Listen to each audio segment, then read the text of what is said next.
কোনো বিপদে পড়লে, যে কোনো সমস্যা হোক, যদি আপনার মনে হয় যে দেয়ালে পিঠ ঠেকে গেছে, কেউ কিছু করতে পারছে না আপনার জন্য, আপনি পরিপূর্ণ ইয়াকিনের সাথে, দৃঢ় বিশ্বাসের সাথে এই চারটা আমল নিয়মিত করবেন।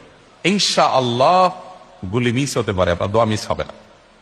আমি এমন এক ভয়াবহ বিপদে আছি যা থেকে উত্তরণের কোনো পথ আমার সামনে খোলা নাই। এমন কোন আমল শিখিয়ে দিবেন যে আমলের মাধ্যমে এই ভয়াবহ বিপদ থেকে আমি রক্ষা পেতে পারি। ভাইরা আমার, এই ধরনের প্রশ্ন আমাদের কাছে অহরহ আসে যে এমন বিপদে আছেন যে বিপদ থেকে আসলে রক্ষা পাওয়ার জন্য আপাত দৃষ্টিতে কোনো পথ উনি দু চোখে দেখতে পাচ্ছেন না, এক কথা দেয়ালে পিঠ ঠেকে গেছে। এইরকম পরিস্থিতিতে একজন ইমানদার আল্লাহ রাব্বুল আলামিনের কাছে তার এই সমস্যাকে তুলে ধরবার জন্য কয়েকটা আমল আমরা বলতে পারি, যে আমলগুলোর মাধ্যমে আল্লাহ তাআলা ওই অসম্ভবকে তার জন্য সম্ভব করবেন ইনশাআল্লাহ। এবং এই আমলগুলো চর্চা আমার জীবনে আমি করে দেখেছি, এগুলো প্রয়োগ করে দেখেছি, আমলগুলো করে দেখেছি। আলহামদুলিল্লাহ, যেখানে মনে হয়েছে এই সমস্যা বাহ্যিকভাবে সমাধান যোগ্যই না, আল্লাহ তাআলা সেখানটাকে অলৌকিকভাবে সমাধান করেছেন। আমার জীবন বহুবার আমি দেখেছি। এরকম চারটা আমল আছে যেগুলো আমরা কোনো বিপদে পড়লে, নারী হোক, পুরুষ হোক, পারিবারিক হোক, আর্থিক হোক, বা নিরাপত্তা সংশ্লিষ্ট হোক, যে কোনো সমস্যা হোক, যদি আপনার মনে হয় যে দেয়ালে পিঠ ঠেকে গেছে, কেউ কিছু করতে পারছে না আপনার জন্য, আপনি পরিপূর্ণ ইয়াকিনের সাথে, দৃঢ় বিশ্বাসের সাথে এই চারটা আমল নিয়মিত করবেন। এবং আমি বহু মানুষকে পার্সোনালি এটার পরামর্শ দিয়েছি, ওনারা আমল করেছেন, আমল করে উপকৃত হয়েছেন। এরকম বহু মানুষ আছেন, বৃদ্ধ মানুষ, বাবা ক্যান্সারে আক্রান্ত হয়েছেন অনেক দেরিতে, আল্লাহ তাআলা অলৌকিকভাবে সাহায্য করেছেন। হ্যাঁ, কখনো যদি আল্লাহ তাআলা এই আমলগুলো করার পরও আমার বিপদ দূর না করেন, তাহলে হয় আমার আমলের মধ্যে কোনো ত্রুটি ছিল, অথবা আমার এই বিপদ দূর না হওয়ার মধ্যে আমার জন্য কোনো কল্যাণ নিহিত ছিল। আল্লাহ তাআলা আমার দোয়া কবুল করে যে উপকার হতো, তার চেয়ে বেটার কিছু হয়তো আমাকে দিবেন, এই ইয়াকিন একজন ইমানদারের থাকবে। সেই চারটা আমলের এক নম্বর হলো ইস্তিগফারের আমল। ইস্তিগফার, আপনি ফেসে গেছেন কোনো জায়গা, কোনো উপায় পাচ্ছেন না, আপনি ইস্তিগফার করতে থাকেন। আস্তাগফিরুল্লাহ ওয়া আতুবু ইলাইহি, আস্তাগফিরুল্লাহ ওয়া আতুবু ইলাইহি, আস্তাগফিরুল্লাহ ওয়া আতুবু ইলাইহি, আস্তাগফিরুল্লাহ, আস্তাগফিরুল্লাহ, আস্তাগফিরুল্লাহ আল্লাযী লা ইলাহা ইল্লা হুয়াল হাইয়ুল কাইয়্যুম ওয়া আতুবু ইলাইহি ওয়া লা হাওলা ওয়া লা কুওয়াতা ইল্লা বিল্লাহ।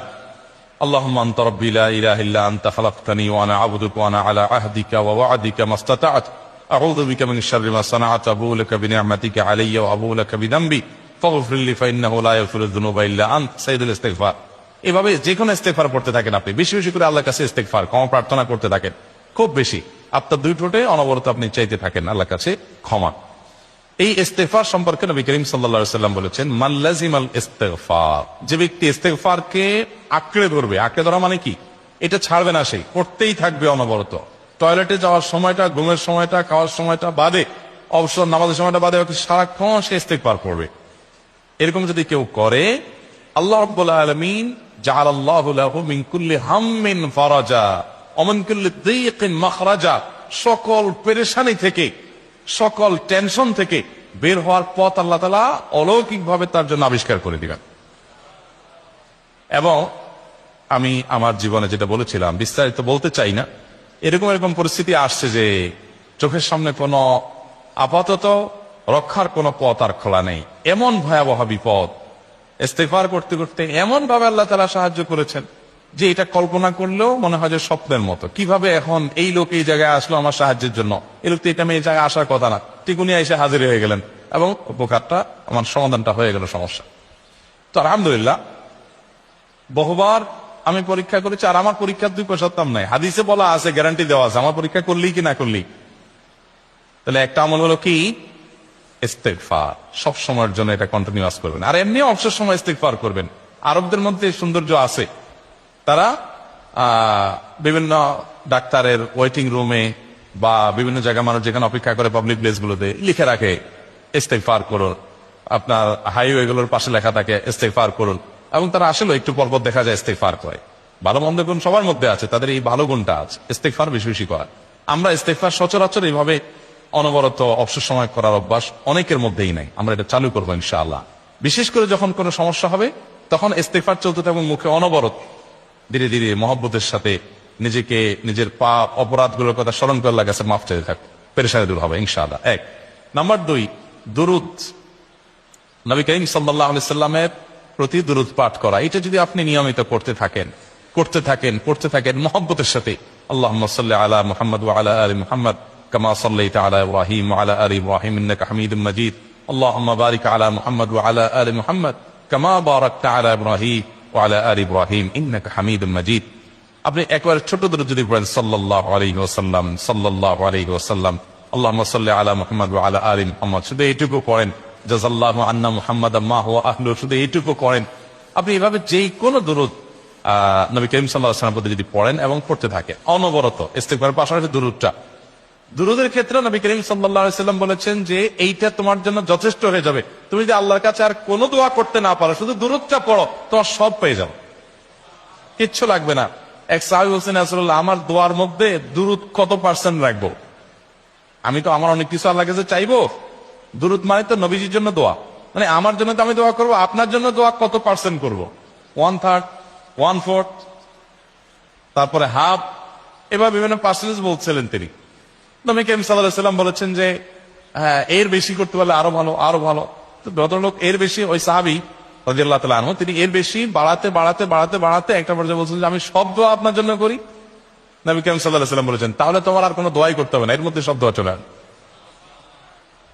কারণ আপনি যদি বলেন আল্লাহ আপনার নবীর প্রতি আপনি রহমত নাজিল করেন, আপনার নবীর প্রতি আপনি শান্তি নাজিল করেন, আপনি যেটা দোয়া করেন, তো আল্লাহকে আল্লাহর নবীর প্রতি আপনি রহমত নাজিল করতে বললে আল্লাহ তাআলা আপনার প্রতি রহমত নাজিল করবেন কি করবেন? আপনি কাউকে খুশি করতে চান, কার কাছ থেকে কিছু আদায় করতে চান, তার ছেলেটারে যদি হাদিয়া তোহফা দেন, আদর যত্ন করেন, তো বাই ডিফল্ট অটোমেটিকলি ওই লোকের সিম্পেথি আপনার দিকে আসবেন, চোখ বন্ধ করে আসবেন। তো আল্লাহর নবীর জন্য যখন আপনি দোয়া করবেন, তখন আল্লাহ তাআলা আপনার মধ্যে রহমত নাজিল করবেন, এটা নবী সাল্লাল্লাহু আলাইহি ওয়াসাল্লামের ওয়াদা। যে কোনো পেরেশানি, তিনি আরো বলেছেন যদি কেউ দুরূদের আমল করে নিয়মিত, আল্লাহ রাব্বুল আলামিন তার সকল পেরেশানির জন্য যথেষ্ট করে দিবেন। এই আমলটাকে সবগুলো দূর করার জন্য যথেষ্ট হয়ে যাবে। এই দুরূদের আমলটা আমি দেখেছি সুবহানাল্লাহ গুলির মতো কাজ করে। আজকের ঘটনা, এক ভদ্রলোক সকালে একটা টেলিভিশন চ্যানেলে, বেসরকারি চ্যানেলে প্রোগ্রাম শেষ করে নামছিলাম লিফটে, তো উপস্থাপক উনি বলছিলেন যে ভাই, মানে দুরূদের আমল করে আমি কিছুদিন আগে একটা ইয়াতে মানে এমন একটা অবস্থা যে এইটা থেকে বের হওয়ার কোনো পথ আর নাই, শুরু করলাম দরুদ অনবরত, এরপরে আল্লাহ তাআলা আমাকে এমন ভাবে উদ্ধার করলেন আমি কল্পনা করতে পারি। আলহামদুলিল্লাহ এই আমলগুলো করে অনেক ভাইরা আমাকে অভিজ্ঞতা জানাইছেন যে আলহামদুলিল্লাহ তাদের অভিজ্ঞতা হলো শিক্ষা। ওই যে বললাম, কখনো যদি আল্লাহ তাআলা আপনার দোয়া কবুল না করেন, তাহলে হয় আমার ত্রুটি আছে, আর না হলে আমার জন্য আল্লাহ তাআলা এর চেয়ে বেটার কিছু রেখেছেন, আমি সেই ইয়াকিন রাখবো ইনশাআল্লাহ। আর এই দোয়াতে সমাধান হবেই হবে, সে বিশ্বাস থাকতে হবে। নবী করিম সাল্লাল্লাহু আলাইহি ওয়াসাল্লাম বলেছেন, হাদিসে কুদসিতে আল্লাহ বলেছেন আনা ইনদা যান্নি আবদি বি, বান্দা আমার প্রতি যেমন ধারণা করে আমি তেমন আচরণ করি। আপনি যদি চিন্তা করেন, করে দেখি হয় কিনা, দেখি ট্রাই করি, তাহলে ওই আল্লাহ তাআলা বলবেন ঠিক আছে দেখতে থাক। আপনি যদি ইয়াকিন করেন যে না নবী করিম সাল্লাল্লাহু আলাইহি ওয়াসাল্লাম যে বলেছেন অতএব সেটা হবেই, আর আল্লাহ রাব্বুল আলামিনের কাছে আমি ওইভাবেই চাবো যে আল্লাহ দিবেনই, আমি নিয়েই ছাড়বো, ইনশাআল্লাহ গুলি মিস হতে পারে, আপনার দোয়া মিস হবে না। ওই ইয়াকিন, ওই ঈমান আমার মধ্যে আনতে হবে, চেষ্টা করবো তো ইনশাআল্লাহ। তাহলে দুইটা আমল হলো, ইস্তিগফার আর দুরূদ। 3 নম্বর আরেকটা আমল হলো দোয়া ইউনুস। দোয়া ইউনুস, লা ইলাহা ইল্লা আনত সুবহানাক ইন্নী কুনতু মিনাজ জালিমিন। বেশি বেশি পড়তে থাকবেন, যখন বিপদে পড়বেন ইস্তিগফার আর দুরূদ পড়বেন সবচেয়ে বেশি, আর মাঝে মধ্যে দোয়া ইউনুস, লা ইলাহা ইল্লা আনত সুবহানাকা ইন্নী কুনতু মিনাজ জালিমিন। আল্লাহ সুবহানাহু ওয়া তাআলা কোরআনে কারীমে এই দোয়ার পরে বলেছেন ওয়াকাযালিকা নুনজিল মুমিনিন। এই দোয়া পাঠ করার মাধ্যমে ইউনুস আলাইহিস সালামকে পৃথিবীর ইতিহাসের সবচেয়ে অলৌকিক ঘটনা, সকল সায়েন্স, সকল আপনার বিজ্ঞানের তত্ত্ব সবগুলোকে আপনার সবগুলোর বিপরীতে বা সবগুলোকে আপনার ভুল প্রমাণ করে দিয়ে ওই জায়গাটার জন্য আল্লাহ তাআলা ইউনুসকে মাছের পেটে ঢোকার পর সেখান থেকে আবার জীবিত রেখে বের করেছে। অক্সিজেন অভাবে সেখানে এমনি মারা যাওয়ার কথা, আরো নানা কারণে মারা যাওয়ার কথা, তাই না? কিন্তু আল্লাহ তাআলা তাকে রক্ষা করেছেন, কারণ এই বিপদে পড়ার পর থেকে এটা পড়তেছিলেন, লা ইলাহা ইল্লা আনতা সুবহানাকা ইন্নী কুনতু মিনাজ জালিমিন। তো আল্লাহ তাআলা কোরআনে বলেছেন এটা ইউনুস, তার নবী ইউনুস আলাইহিস সালামকে আল্লাহ তাআলা এটার মাধ্যমে রক্ষা করেছেন, সেটা তার জন্য খাস না, এটা তার জন্য স্পেশাল না, বরং আল্লাহ বলেছেন ওয়াকাযালিকা নুনজিল মুমিনিন, এটা দিয়ে আমি তাকে রক্ষা করেছি, একইভাবে ঈমানদারদেরকেও এটার মাধ্যমে রক্ষা করব। এটা বড় অস্ত্র পেয়ে গেলাম। দোয়া বেশি বেশি পড়বো ইনশাআল্লাহ, লা ইলাহা ইল্লা আনতা সুবহানাকা ইন্নী। আমার দেশে আবার দেখা যায় বিপদ হয়ে গেলে তখন হুজুর ভাড়া করে যে ভাই আপনারা সবাই মিলে এটা 1 লাখ বার পড়ে দেন, 100 লাখ বার পড়ে দেন, টাকা দিমো আপনারা পড়ে দেন। আপনারটা আপনি পড়বেন ভাই, হুজুরদের কাছে দোয়া চান সমস্যা নাই, আর হুজুরদেরকে হাতায়া টাকা দিবেন করে, এমনি টাকা দিবেন না দিয়া। আর এই দোয়া নিজে নিজে করতে থাকবেন।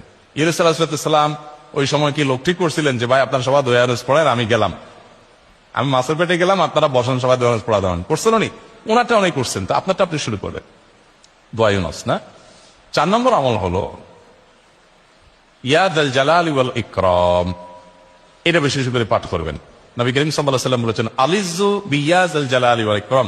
ইয়া যাল জালালি ওয়াল ইকরাম, এইটাকে তোমরা আঁকড়ে ধরবে। ইয়া যাল জালালি ওয়াল ইকরাম মানে কি? এটা আল্লাহকে ডাকা, আর কিছু না। এবং হাদিসে বর্ণিত দোয়া, এটা মাসনুন দোয়া। ইয়া যাল জালালি ওয়াল ইকরাম মানে হে মহা ক্ষমতার অধিকারী, প্রতাপশালী এবং সম্মানের মালিক। এটা বলার মানে হলো আল্লাহর কাছে নিবেদন করা, যেহেতু আপনার প্রতাপ আছে, আপনার জালাল আছে, আপনার বড়ত্ব আছে, এই বড়ত্বের অধিকারী এবং হে সম্মানের অধিকারী, আপনার যেহেতু আল্লাহ তাআলা এটা, আপনার যদি এটা আছে, অতএব হে আল্লাহ আপনি আমাকে এটা দান, আপনার সেখান থেকে আমার প্রতি রহম করুন, আপনার সেখান থেকে আমাকে, আপনার বড়ত্ব থেকে আমাকে আপনি হেফাজত করুন, আপনার একরাম থেকে আমাকে আপনি, তা দিয়ে আপনি আমাকে রহম করুন। তো সেই দোয়া আল্লাহ তাআলার কাছে নিবেদন করতে পারি, ইয়া যাল জালালি ওয়াল ইকরাম। এর পাশাপাশি তাহাজ্জুদের নামাজ এবং যে কোনো নফল নামাজ। কারণ নবী সাল্লাল্লাহু আলাইহি ওয়াসাল্লাম ইজা হাযাবাহু আমরুন সাল্লা, নবীজি সাল্লাল্লাহু আলাইহি ওয়াসাল্লামের কোন পেরেশানি শুরু হলে আগে ওযু করে 2 রাকাত নামাজ পড়তেন, ওযু করে 2 রাকাত নামাজ পড়তেন। আমাদের যখন পেটে ব্যথা শুরু হয়, আগে কার কথা মনে